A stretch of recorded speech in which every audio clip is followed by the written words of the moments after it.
¿Qué tal, amigos, amigas? Muy buenas tardes y gracias por estar escuchando este programa de En tu Camino. Y miren, hay algunas enfermedades de las cuales no siempre se puede platicar porque se consideran un tabú. Me parece que dentro de una época hablar de sífilis, hablar de gonorrea, hablar de chancros, pues era como algo totalmente prohibido, y realmente por falta de información y por falta de comunicación, este tipo de enfermedades se iban acrecentando y se iban contagiando de una persona a la otra. Tan fácil que es tocar un tema para prevenir cualquier tipo de enfermedades, y así como en aquel tiempo, me refiero a siglo XIX particularmente, no se tocaban estos temas, ahora, aunque se empieza a hablar un poco más del SIDA, todavía me parece que es muy poco lo que se habla. Entre familias, el padre y los hijos, poco se toca el tema. Entre amigos, y todo el mundo piensa, a mí no me va a tocar. Pero la verdad es que en todas las familias puede aparecer el cáncer, en todas las familias puede aparecer la diabetes, en todas las familias puede aparecer cualquier enfermedad, y sobre todo si es un contagio, en cualquier familia se puede recibir también un contagio. Por eso, el día de hoy vamos a hablar con un especialista sobre este tema del SIDA, con las preguntas que a todos, desde los niños hasta los adultos, se nos pueden ir ocurriendo. Sergio, ¿tú qué sabes del SIDA? Del SIDA sabemos primeramente que el nombre, es un acrónimo que significa síndrome de inmunodeficiencia adquirida. Sabemos también que nos deja prácticamente sin defensas, nos destruye nuestro sistema inmunológico y nos puede afectar cualquier enfermedad. ¿Cómo es su tratamiento? ¿Cómo nos afecta? ¿Cuáles son sus cuidados? Los mitos de cómo se contagia y muchas cosas más.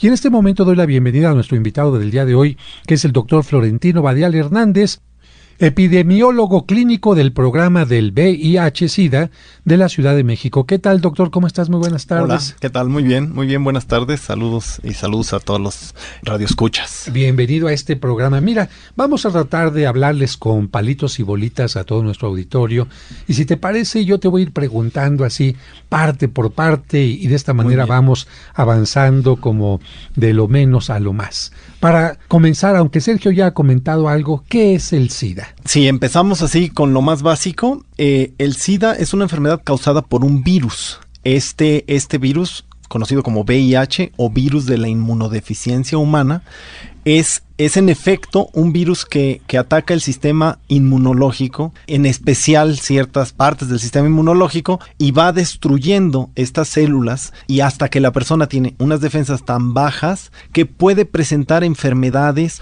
o infecciones que llamamos oportunistas. Oportunistas justamente porque aprovechan la oportunidad que da el que las defensas estén tan disminuidas. Vamos a comentar para nuestros amigos, imagínense una ciudad a la que le vamos quitando las murallas, los torreones, le vamos quitando las puertas, y cualquier enemigo que se vaya presentando pues se puede meter sin ningún problema. Generalmente las ciudades en la Edad Media tenían estas murallas, estas barreras, estas grandes puertas barricadas, y esto hacía que el enemigo no se pudiera meter. Lo que va a hacer el SIDA entonces es ir quitando poco a poquito estas barreras de nuestra ciudad. Alguna gente de la que no tiene mucho conocimiento de lo que sería la parte biológica podría preguntar, oiga, ¿hay una diferencia entre un virus y una bacteria? Porque yo pensé que el SIDA era una bacteria. Sí, ciertamente hay diferencia. Ambos son microorganismos que pueden causar enfermedades en el ser humano, pero en concreto el SIDA está causado por una infección viral, es decir, por un virus. Por un virus. Uh-huh. ¿Ha existido siempre el VIH? No, el VIH como virus se identificó en la década de los 80s, cuando se reportaron los primeros casos, pero cuando hacemos una revisión hacia atrás, retrospectiva, descubrimos que muy probablemente fue en la primera mitad del siglo XX cuando sucedió la mutación de otro virus que permitió que existiera este virus que sí ataca a los humanos. Esto significa entonces que los virus se van renovando y hay virus nuevos. Este surge de otro anterior que no afectaba de la manera como afecta ahora al ser humano. Exacto. ¿A partir de cuándo, ya lo has dicho, de los 80s, y en dónde empezó a desarrollarse? Bueno, los primeros casos se reportaron en 1981 en Los Ángeles, que fueron casos de pacientes jóvenes que tenían una una infección en los pulmones que normalmente solo les da a personas de edad muy avanzada con defensas muy bajas. Y entonces les llamó la atención por qué estos hombres jóvenes, adultos jóvenes, tenían esta infección tan poco común en personas con defensas normalmente buenas, digamos, en buenos niveles. Y entonces empezaron a investigar y se dieron cuenta que el sistema inmunológico estaba muy dañado, y poco tiempo después descubrieron que se trataba de un virus que había dañado las defensas del cuerpo. Así es como descubren entonces a través del microscopio este tipo de virus. Mucho se mencionó que este virus comenzó primero en animales, que era propio de los changos y que quizás alguna persona al tener una relación directa o indirecta, sexual o no sexual, con este tipo de animales fue como vino el contagio. ¿Qué tanto hay de cierto en esto? Ciertamente, hay dos tipos de VIH en el mundo, el VIH-1 y el VIH-2. El VIH-2 prácticamente está confinado a África Occidental. El VIH-1 es el causante de la mayor parte de casos de SIDA que conocemos en el mundo. El VIH-1 tiene su origen en un virus propio de los simios, en concreto del chimpancé. Y al parecer, este virus de la inmunodeficiencia del simio que infecta a los chimpancés pasó al ser humano muy probablemente por prácticas que tienen que ver con cacería, con el manejo de sangre de los animales y heridas probablemente de los cazadores. El VIH-2 tiene su origen en otra especie de simios que también pasó al ser humano. Este virus sabemos que proviene de una mutación, pero el virus del VIH ha mutado en los últimos 30 años y se ha hecho más fuerte o sigue igual. Sí, el VIH ha mutado mucho, tenemos varios subtipos y formas combinantes del virus, es decir, es un virus que, vamos a decirlo de alguna manera, a la hora que se replica el virus, es decir, que produce nuevos virus, comete lo que llamamos errores en el, por decirlo coloquialmente, en el copiado de la información genética. O sea, el nuevo virus que sale no es idéntico al original por esos aparentemente errores. Pero curiosamente, en algunas ocasiones, estos errores hacen que un virus más fuerte, por llamarlo de alguna manera, surja. Incluso un virus que puede ser resistente a los medicamentos. Imagínense, especialmente ustedes niños o niñas que nos escuchan, ahora ustedes quizás, aunque no sean médicos o no sean enfermeros o estudiantes de biología, me entienden perfectamente cuando yo les digo que un virus se metió a su computadora, porque ustedes son muy de computadora. Ese virus, ¿por qué les da miedo a ustedes? Porque les empieza a dañar la información, hace que la fuente de letra les empiece a cambiar, hace que un archivo empiece a aparecer como loquito, hace que la computadora no prenda como debería prender. ¿Qué está haciendo? Está afectando a toda la integridad de su computadora, de su información. Imagínense que el cuerpo humano también tiene toda una información biológica, neurológica, de órganos. Imagínense que este virus empieza a afectar de una manera total al cuerpo humano, y es de lo que estamos hablando en este momento. Y en algunas ocasiones, como ha sucedido en las computadoras, ¿por qué cada vez hay vacunas más fuertes para las computadoras? Porque los virus se van haciendo más fregones, se van haciendo más fuertes, y el virus del VIH puede también tener este desarrollo que lo va haciendo más fuerte, ¿no? Así es, y justamente por eso es que ha sido tan difícil encontrar una vacuna que nos proteja del VIH. Por ejemplo, el virus de la polio, de la poliomielitis, es un virus que no muta, y una vacuna puede protegernos de ese virus, porque la vacuna nos ayuda a generar defensas, a generar anticuerpos contra el virus de la polio. Pero un virus como el VIH, que cambia tanto, si yo produzco una vacuna contra el virus que está en este momento circulando, no me va a proteger contra nuevos virus que se van a formar. Por eso ha sido tan difícil encontrar una vacuna eficaz contra el VIH. También para ustedes que nos escuchan, imagínense el virus o la bacteria, mejor dicho, el virus de la influenza o de lo que sería la gripe. ¿Por qué cada año tiene que haber una vacuna distinta? Porque también va teniendo mutación. Fíjense que la palabra mutación es una palabra que se ha usado desde la antigüedad para indicar que algo no se mantiene igual, sino que va cambiando. Por ejemplo, usted, señora, que no siempre tiene el cabello negro, le van saliendo canas. Usted, señor, que se le va cayendo el cabello. Todos vamos cambiando de gordito a flaquito, de flaquito a gordito. vamos envejeciendo. Mutación significa eso, ir cambiando. Y en muchas ocasiones nosotros nos vamos adaptando a nuestra realidad, a nuestro trabajo, a nuestra enfermedad. Pues este virus también se va adaptando a las nuevas circunstancias, como la cucaracha, que es uno de los animales más antiguos del planeta, precisamente porque se ha ido adaptando a las distintas circunstancias. Y antes de preguntarle al doctor Florentino, yo te preguntaría a ti, ¿en cuántos seres crees que exista tú el VIH? Además de los chimpancés y los humanos. ¿Los peces tienen VIH? Que yo sepa, no. ¿Los perros tienen VIH? ¿Los gatos tienen VIH? No, nunca he oído que se mencione en otras especies. Bueno, es una pregunta que seguramente el doctor nos podrá contestar. Sí, muy bien. Como su nombre lo dice, el virus de la inmunodeficiencia humana afecta solamente a nuestra especie, es decir, a los seres humanos. Y hoy en el planeta se calcula que aproximadamente 33 millones de personas viven con esta infección, viven con el virus en su cuerpo. 33 millones de personas. Aquí viene una pregunta que mucha gente, especialmente los jóvenes, se hacen. ¿Cómo se contagia? Porque, pues yo soy chavo, tuve, como dicen, un free, me acosté con alguien. ¿Cómo se contagia? ¿Únicamente a nivel sexual? No, ciertamente las relaciones sexuales no protegidas son un riesgo para la transmisión de VIH. Por ejemplo, relaciones vaginales, relaciones anales, relaciones orales son un riesgo porque hay intercambio de fluidos que contienen o pueden contener el virus con el cuerpo de la otra persona. Entonces, sí, las relaciones sexuales son un modo de transmisión, pero no son el único. Aquí acabas de tocar un tema importante porque de repente entre los muchachos, sobre todo de secundaria, dicen no, solamente vaginal. Si es sexo anal, no lo vamos a contraer. O no, si es sexo oral, no vamos a contraer el SIDA. Pero estás hablando de fluidos. Y de repente alguien dice, no, pero es que no sangré en el momento de la relación. ¿El fluido es únicamente, el virus está en la sangre o en una especie de, vamos a decir, de suero, de... no sé cómo se podría pronunciar? Sí, básicamente hay fluidos del cuerpo que contienen virus en cantidades y en una manera tal que pueden transmitirse a otras personas. ¿Cuáles son esos fluidos? Los fluidos que sí transmiten VIH son en efecto la sangre, también el semen que es el producto de la eyaculación en los hombres y también el líquido preeyaculatorio en los hombres, es decir, un líquido que sirve como lubricante en la relación sexual y que es anterior a la eyaculación, de manera que también las relaciones sexuales en las que no hay eyaculación, digamos dentro de la otra persona, también son de riesgo.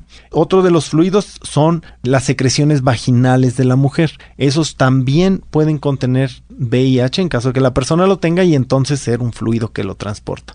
Y por último, la leche materna. La leche materna también puede contener VIH y transmitirse al bebé. En cambio, la saliva, la orina, las lágrimas, el sudor no contienen VIH siempre y cuando no contengan sangre. Esto es una cosa muy interesante porque a lo mejor un niño diría, a ver, estoy escuchando con atención, pero si yo tengo el VIH, ¿en qué parte de mi cuerpo está? Si está solamente en la sangre, pues lo transmitiría por la sangre. Si está, no sé, en la parte que produce semen, pues lo transmito a través del semen. Pero a un niño, ¿yo cómo le puedo explicar en qué parte exactamente del cuerpo, en qué líquidos internos está el VIH, dónde se aloja? Prácticamente el VIH vive ciertamente en la sangre y principalmente en el sistema inmunológico, pero no solamente, porque puede haber VIH en el cerebro, en el intestino, en los riñones, es decir, puede estar, ciertamente está dentro del cuerpo, no está en la piel, no está en el sudor, no está en las lágrimas, está dentro, distribuido prácticamente en todo el cuerpo. Ya nos ha dicho el doctor Sergio que se puede contagiar a través de la relación vaginal, a través de la relación anal, sea forma heterosexual o forma homosexual, en forma también oral, pero en los besos. Ciertamente los besos no se consideran una práctica de riesgo siempre y cuando no haya sangre, es decir, sangre en una cantidad importante. Si tengo, por ejemplo, te interrumpo, si tengo una encía que me está sangrando. Tendría que ser sangre en una cantidad notoria para que esto signifique un riesgo. No se ha reportado que una encía que me sangró en la mañana pueda significar un riesgo para una persona 2 horas después porque le doy un beso. Eso no es así. Tendría que ser un beso tipo Drácula, donde está lleno de sangre, ¿no? Exacto. Ahora, sobre esto hay muchos mitos de transmisión y diríamos también, pues muchos pretextos o formas de decir, no, mamá, es que yo nunca he tenido una relación. ¿Cómo tienes SIDA, hijo? ¿Cómo tienes SIDA? Es que fui al baño. Es que estuve en contacto con un enfermo, es que estuvo un amigo que estuvo tosiendo, es que cuidé a una persona. Este tipo de mitos, o fui con el dentista y el dentista me hizo un trabajo. ¿Qué tanto son ciertos estos mitos? Bueno, ciertamente el VIH no se transmite por compartir baños, por abrazar a alguien, por la tos no se transmite, por usar la misma alberca, usar los mismos cubiertos. Así no se transmite el VIH. Esto es un hecho. Otro tipo de prácticas, en cambio, por ejemplo, hacerse un tatuaje con material no esterilizado que se utilizó en una persona que tiene VIH, o un piercing en un lugar que no tiene como las medidas de esterilización adecuadas para sus materiales, sí puede significar un riesgo. Entonces estás tocando un tema muy importante, porque yo he visto casi en la calle, en las ferias, de repente que están haciendo tatuajes o que están poniendo piercings. Yo no sé si incluso si poner el aretito, no sé si a eso le llamemos piercing, aunque se usa más ahora en la ceja y en la boca, pero el arete en la mujer, esto, o a lo mejor una intervención del dentista que no fuera cuidadoso, porque ahí sí hay sangre, ¿no? Ahí sí se pudiera transmitir, si el dentista no fuera cuidadoso. Claro, los dentistas suelen tener su propia autoclave ahí para esterilizar su instrumental, y esto también deben tenerlo quienes realizan tatuajes y piercings, a menos de que utilicen algún material totalmente nuevo, pero normalmente deben tener modos de esterilizar sus instrumentos antes de utilizarlos en las personas. Tú tienes experiencia con pacientes jóvenes y que seguramente pues les da miedo, pena decir que tuvieron el SIDA por una relación homosexual u heterosexual.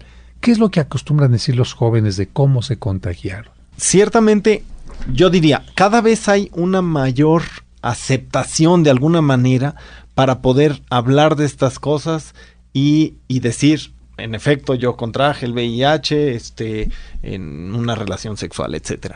Pero quien no lo quiere decir así o todavía no ha vivido un proceso de aceptación, me he escuchado historias como que me corté con un cuchillo en el trabajo, me piqué, me atacaron para asaltarme y me encajaron una aguja, en fin, una serie como de historias que en realidad con mucha frecuencia lo que esconden es un tabú con respecto a la sexualidad. Exactamente. Uh-huh.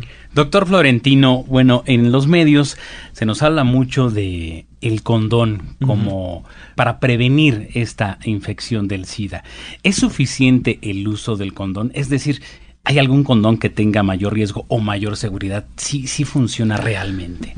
Vamos, qué bueno que tocamos este punto. Ciertamente el condón funciona como barrera, es decir, los condones de látex no permiten el paso del VIH.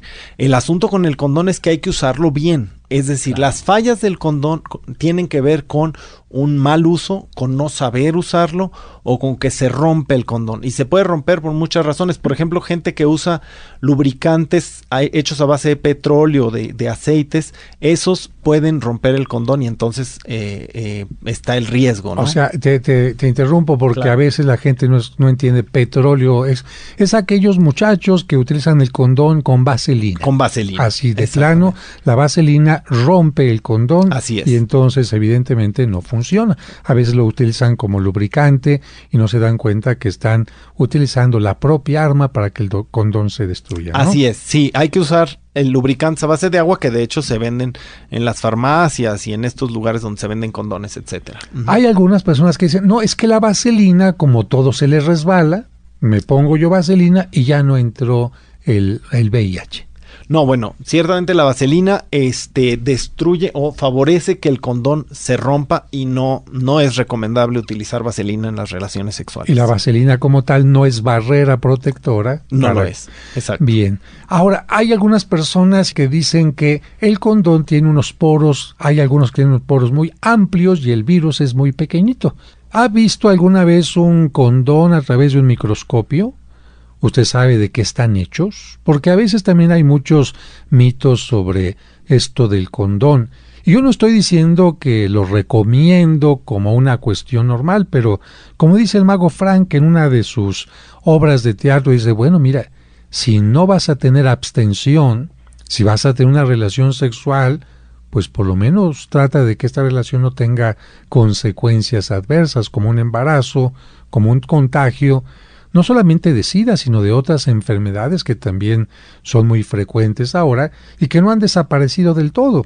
¿Qué enfermedades además se pueden evitar a través del uso del condón? Ciertamente las enfermedades o infecciones de transmisión sexual, bueno, no todas, pero muchas se pueden prevenir con el uso del condón. Por ejemplo, sífilis, gonorrea, clamidia. ¿Cómo eso? Si eso ya no existe, dirá alguien. Sí, no, hay mucho. Y bueno, ciertamente sífilis, gonorrea, clamidia son enfermedades curables. Pero si la gente tiene vergüenza de ir al médico, de hacerse los estudios, de atenderse estas infecciones de transmisión sexual, entonces luego pueden venir otras complicaciones, por ejemplo, complicaciones con el embarazo, pueden venir abortos espontáneos o pueden venir infecciones más graves internas porque no se atendieron estas infecciones que empezaron, digamos, por vía sexual. En obras como La Traviata, por ejemplo, pues se hablaba de enfermedades como tuberculosis, pero también otro tipo de enfermedades. Por ejemplo, para los muchachos que quizás no tengan la suficiente información, ¿qué son estas enfermedades? ¿Cómo se presentan la sífilis, la gonorrea y la clamidia? Sí, tienen diferentes presentaciones. Algunas infecciones de transmisión sexual se presentan con alguna úlcera, una lesión en la piel, por ejemplo, sífilis o herpes. Sería como un enrojecimiento de la piel. Sí, como una especie de cortadita, como una ampolla que se genera ya sea en el pene, en el caso de los hombres, o internamente en la mucosa de la vagina en el caso de las mujeres, o también son lesiones que se pueden presentar alrededor del ano cuando hay relaciones anales. ¿Esto, digamos, tiene dolor? Algunas sí y otras no. Sea o no dolorosa, es conveniente acudir al médico para una revisión y un tratamiento. Esa es la sífilis. ¿La gonorrea? La gonorrea es una bacteria y en ese caso no hay propiamente una úlcera o una lesión que se vea en la piel, sino más bien los síntomas o lo que la persona siente o ve es, por ejemplo, dolor al orinar, o pueden tener secreción de pus por la uretra, es decir, por el pene, por la salida de la orina. En la mañana, cuando se levantan, pueden manchar el calzón, o las mujeres pueden tener comezón, molestias, ardor en su vagina. Que sería más que una infección normal.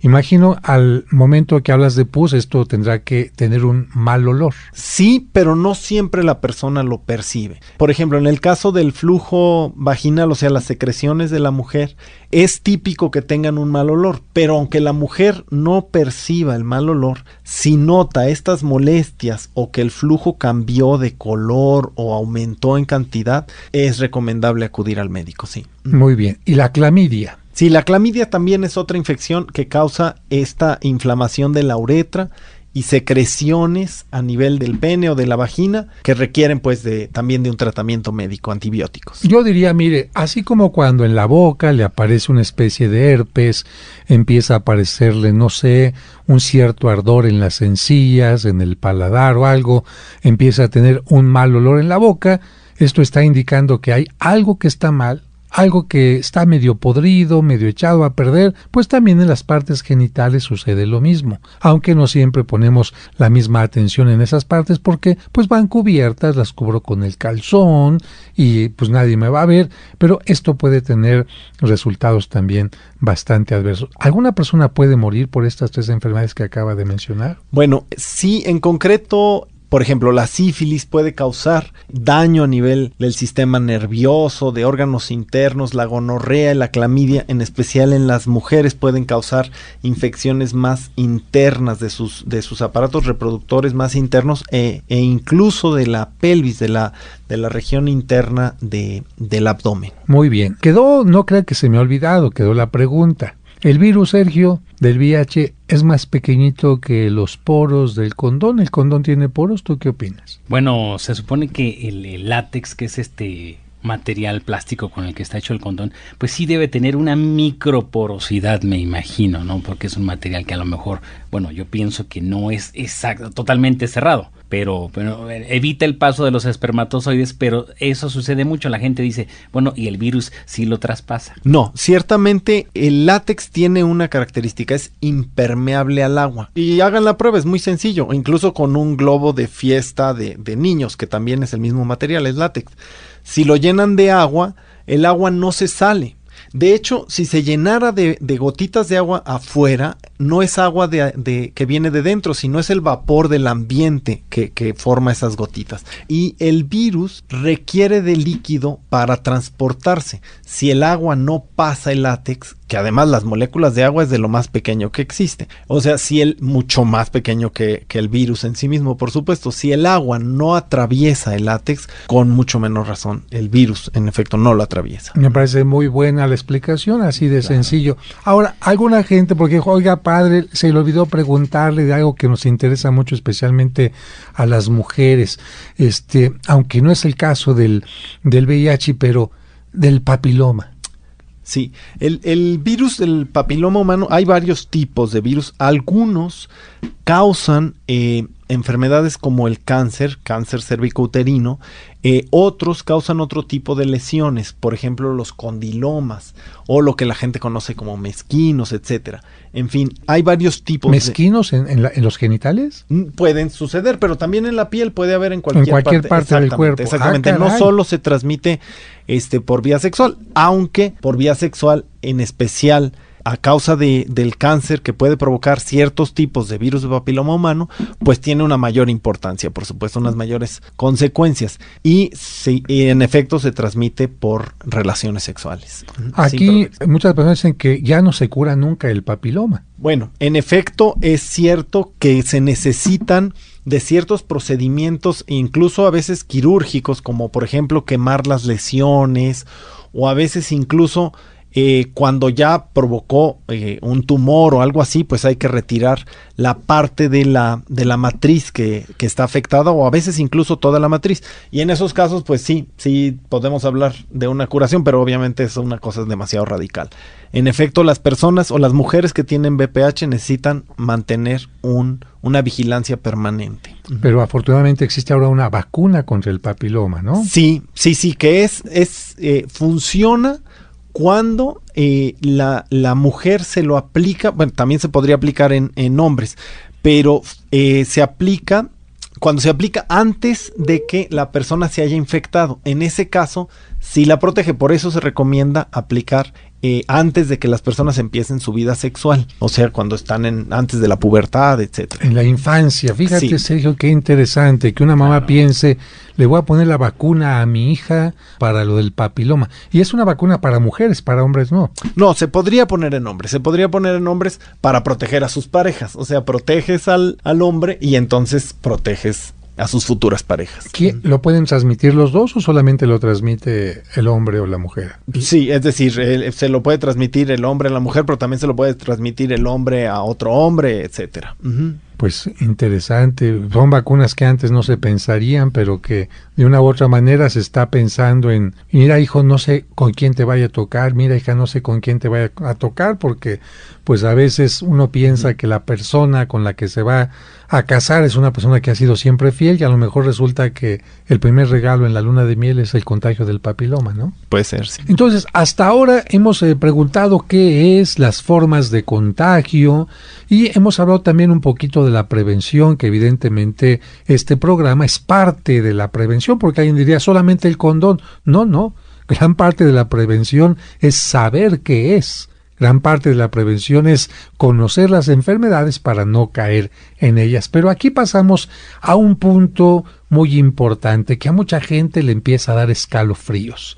Porque hay muchos muchachos, la verdad, que han tenido relaciones sexuales sin condón y de repente empiezan a sentir una cosita y empiezan a sentir que les suda todo el cuerpo porque dicen, ¿y no me estará dando?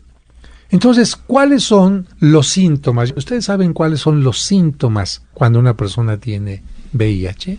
Deben de ser variables porque estamos hablando que el virus destruye el sistema inmunológico del cuerpo y bueno, puede ser diferente dependiendo esa enfermedad oportunista que le está afectando al enfermo, pues va a ser a lo mejor parte de los síntomas más vistosos. Yo creo que como cualquier enfermedad sí tiene que haber algunos síntomas que son clásicos y típicos del VIH, pero y yo te preguntaría a ti, querido radioescucha, ¿tú sabes cuáles son los síntomas del VIH?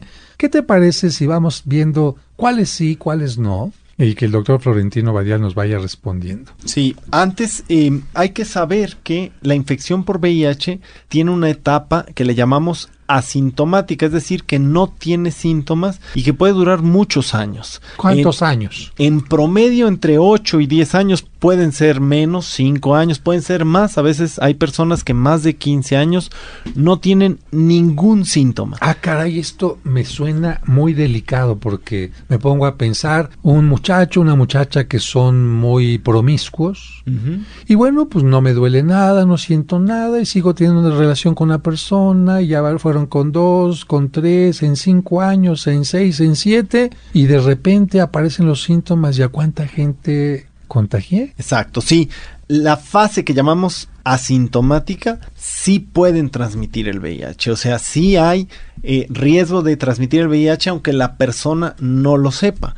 Simplemente, en Estados Unidos, por decir un dato, el 20% de las personas no saben que tienen VIH. Aquí en México es mucho más. Tienen el virus y no lo saben porque no se han hecho la prueba.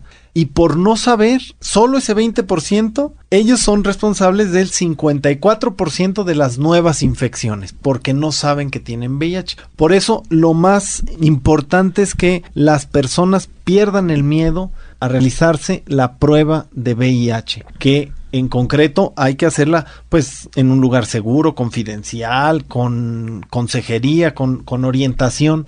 Pero hay que hacerla, hay que hacerla. Muy bien, entonces, amigos, amigas, no porque, sobre todo jóvenes, no porque no tengan ningún síntoma significa que no tienen este virus. Por eso será importante esto que nos está diciendo el doctor, tratar de que se haga un diagnóstico. Sin embargo, si pudiéramos hablar, aunque se ha hablado de que puede haber variantes, en un orden de aparición en los síntomas, ¿cuál podría ser el primero, el segundo? Cada persona es variable. Una vez que las defensas han bajado mucho, puede haber una serie de síntomas, pero que pueden cambiar de persona a persona. En efecto, algunas personas empiezan perdiendo peso, otras empiezan con fiebres o sudoraciones nocturnas, otras empiezan con presentar crecimiento de los ganglios, o sea, bolitas en el cuello o en las axilas o en las ingles. Otras personas en efecto pueden tener dolores de cabeza o presentar alguna infección respiratoria, por ejemplo una neumonía o diarreas. Pero todos estos síntomas son síntomas que también se presentan en otras enfermedades y por eso puede haber una confusión. Es la razón por la que para diagnosticar VIH lo que recomendamos es realizarse la prueba. E incluso no esperarse a que aparezcan los síntomas, realizarla antes. Bueno, ya está respondida una pregunta que era que si se podían confundir estos síntomas con alguna otra enfermedad. Hay enfermedades que hacen que se inflamen los ganglios. Así es. No tiene que ser VIH. Hay enfermedades que hacen que haya una diarrea constante, no tiene por qué ser VIH y cosas de este tipo. ¿Son los mismos síntomas para el hombre que para la mujer? Ciertamente hay síntomas que pueden parecerse. En efecto, no cualquier diarrea que dura 3 o 4 días es una infección por VIH. Cuando ya es una infección por VIH muy avanzada, son diarreas que pueden durar semanas, sin controlarse.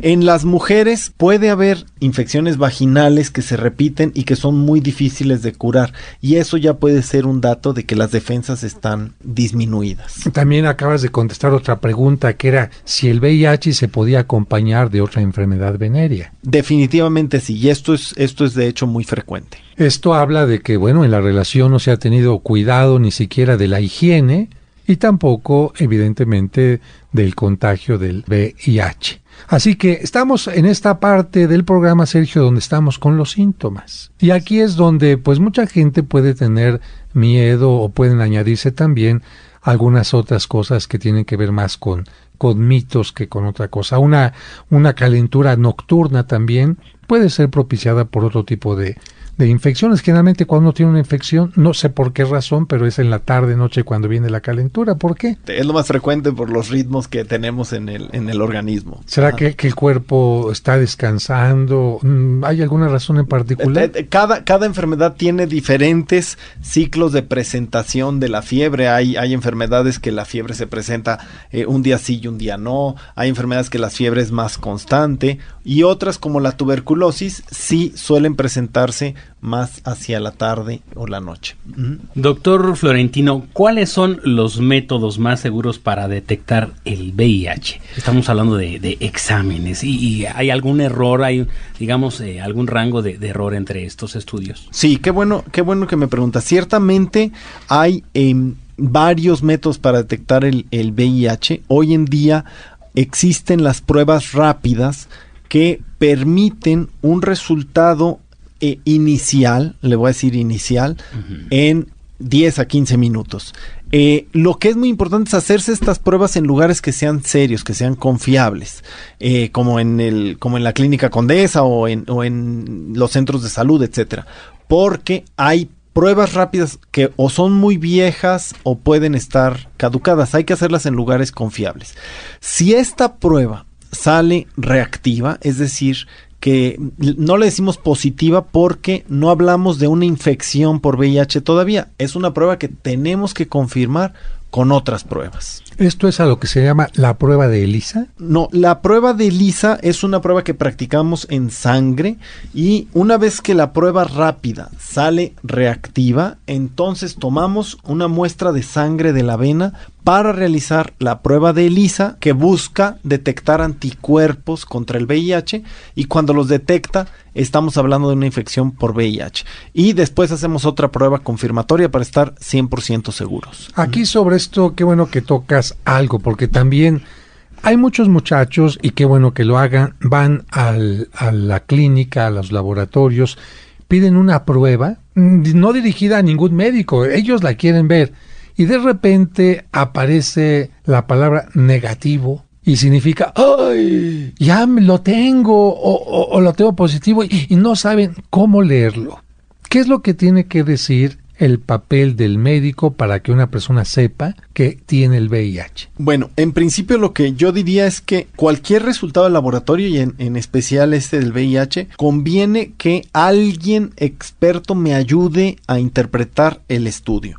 Alguien que puede ser un médico, pero también hay consejeros de VIH muy capacitados para eso, de manera que ellos me ayuden a entender qué quiere decir una prueba, porque, por ejemplo, cuando el resultado dice no reactivo o dice negativo, es decir, que no hubo una reacción del estudio de la prueba con la sangre del paciente, es decir, no está detectando la infección, pero el médico me puede decir, sí, está bien, el estudio no la detectó, pero tal vez necesitamos repetirla en 1 mes o en 2 meses para estar totalmente seguros. Entonces, por eso la orientación es importante. Se nos está acabando el tiempo, pero todavía, aunque faltará en el siguiente programa los medicamentos, los cuidados, la fase terminal, la investigación. En esta área de las acciones, una última pregunta. ¿Una persona que tiene SIDA puede recibir en donación un órgano? Sí, hoy en día se han hecho tratamientos para otras enfermedades que requieren trasplante de órgano, y las personas con VIH han recibido exitosamente estas donaciones. Eso sí, no pueden donar. Eso sí, claro, porque estarían contagiando a la persona. Lo Exacto. mismo ni sangre ni cualquier otro órgano. Así es. Doctor Florentino Badial Hernández, muchas gracias por estar con nosotros. Esperamos porque hay todavía mucho de qué hablar. Claro que sí, gracias. Y nuestro productor Sergio Enríquez. Gracias, Padre José. Recuerda que siempre vamos a estar contigo en tu camino.